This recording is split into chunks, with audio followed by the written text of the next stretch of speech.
Good morning, everyone. Happy Friday. It is now May 17th. Lisa, Dylan, Scott here with you as we wrap up the work week. Of course, we're live on Facebook right around this time every morning. You can join us live or watch it anytime you want. It stays on your feed throughout the day. We also make it into a podcast. You can find that at inform.com/podcast. Just look for the Inform Minute. And not just on Facebook. Check us out on all of our social media platforms. All right, today, Dylan, we're going to get ready. It's going to feel like summer. Kind of hot out there. Yeah, it's going to be I think it's too hot. 85 is too hot for me. I'm more of like the upper 70s. We're good. Okay. But yeah, hottest day of the year. The other 2 days that have been close to this, 5/11, which was last Saturday, correct? Yeah. And there was 84 then. Okay. And April 13th, it was 81.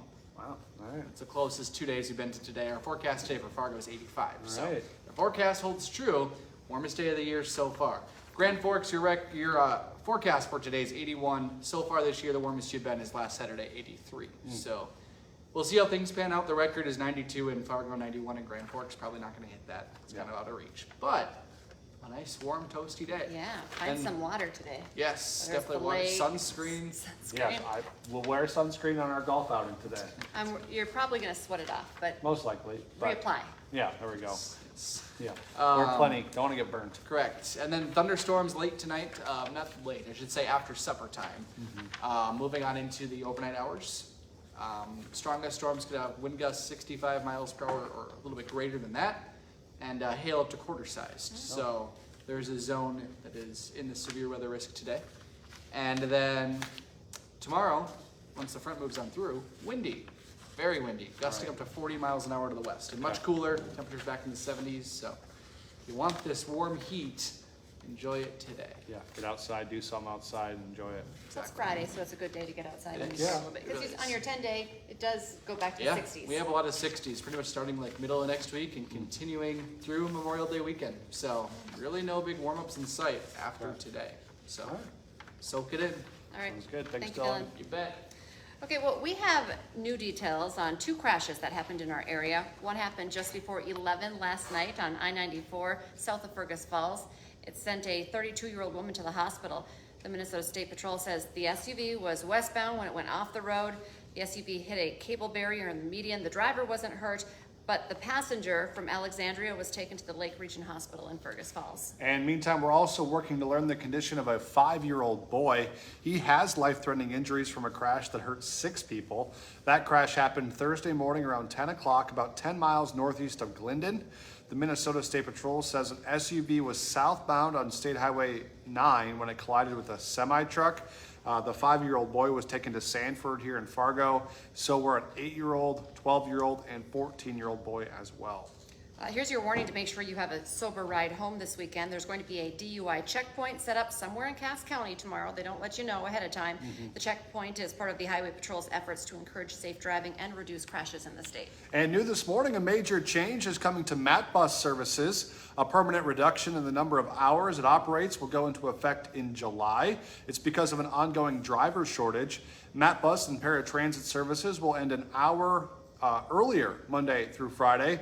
2 routes will also be eliminated. If you want more information on all these changes that are going to be coming down the pipeline here, check out this story over on our website, inform.com. And WDAY is keeping an eye on a wildfire that's burning right now in northeastern Minnesota.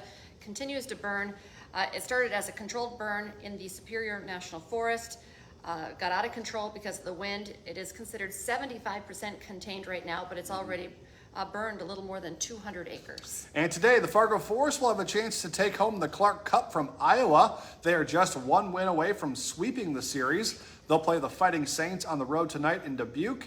Puck drops at 7:05, and if you can't make the long drive there, of course, there's going to be a watch party tonight for fans here in Fargo, so you can go to the High Point Bar and Grill. That's in the Shields Arena. Doors open for the watch party at 6:30 this evening. Hot Mike with John Mizzo coming up 9 to 11 on WDAY Extra and Inform.com. Of course, I'll probably talk about the Force. Also talking about the Timberwolves. Came down to one game. It comes down to one game now. That's after, of course, that dominant win over the Nuggets last night. So he's going to preview Game 7. Plus, Corey Provis joins the show at 9:30 to chat about the Twins opening a series with first place Cleveland. Hot Mike is on from 9 to 11 on WDAY Extra. And in sports news, this is also a breaking story. I don't have all the details, but the #1 golfer in the world, Scotty Scheffler, apparently got arrested this morning outside the Valhalla golf course, which is where there's a tournament taking place. So that's a developing story this morning. It's kind of been all over Twitter and Facebook and the sports world. So we'll keep an eye on that story. I'm sure Don will talk about that on Hot Mic as well today. But don't forget, for just 99 cents a month for your first 3 months, you can get an all-access pass to inform.com. Just go to inform.com/subscribe to get that deal. And be sure to join us for our next newscast here at 11 this morning. We have you covered on this Friday, starting at 4, 5, 6, 9, and 10, heading into the weekend, which of course will be on again. Yeah, and we'll be back on Monday morning with First News from 5 to 7 a.m. So join us then. Bye.